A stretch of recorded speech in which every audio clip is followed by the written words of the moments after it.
foon ko irraan margeem. Nami anjiru jaalala namni hogga wal jaallate halaliin wal argachuudhaaf wal tahee wal kaadhimate.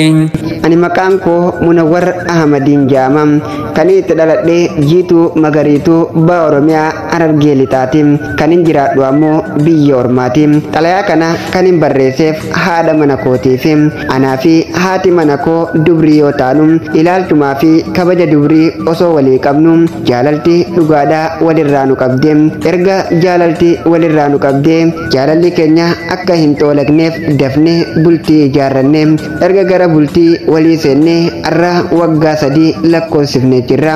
Hanga waliin turre kana keessatti takka natti jijjiiramtee hin beektu na aarsites hin beektu dhugaa dubbachuuf jaalalaa fi kabajni isiin naaf qabdu hangana hin jaamu. Akkasuma anilleen kabajaa fi jaalalaan isiif qabu jechaa fi gochaan hin ibsamu.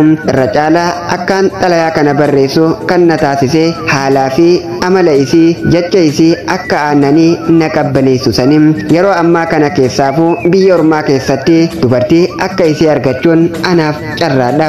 Jalqaba anaa fi isiin fira taanus walitti dhufeenyi keenya akka daran hiddaan gad dhaabbatu nu taasise. Haati mana koo intala adaadaatiyyaa yoo taatu foon koo irraan meereedha. Cinaa qaama kiyyaa je'een jaalalaan isiif qabu ibsa.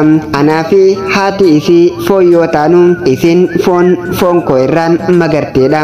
Xalayaa jaalalaa haadha mana koo kabajamtuu fi jaalatamtuu Aaliyaa Ahmadii fi asumaan Eid Mubaarak baga obboroo ayyaana Eid al-Fitrii siin gahe jechuudhaan barbaada.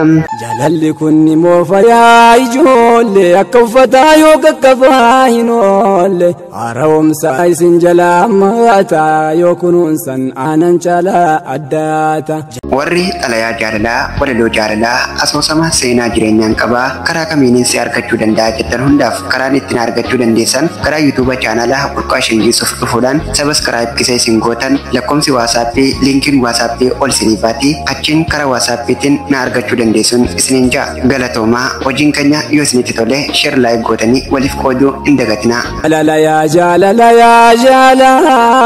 yaa rokkeetti onnee seentuu halaala sheekan jettu manguddoof dargaggeessa meessumaan miliqtee seenta keessa.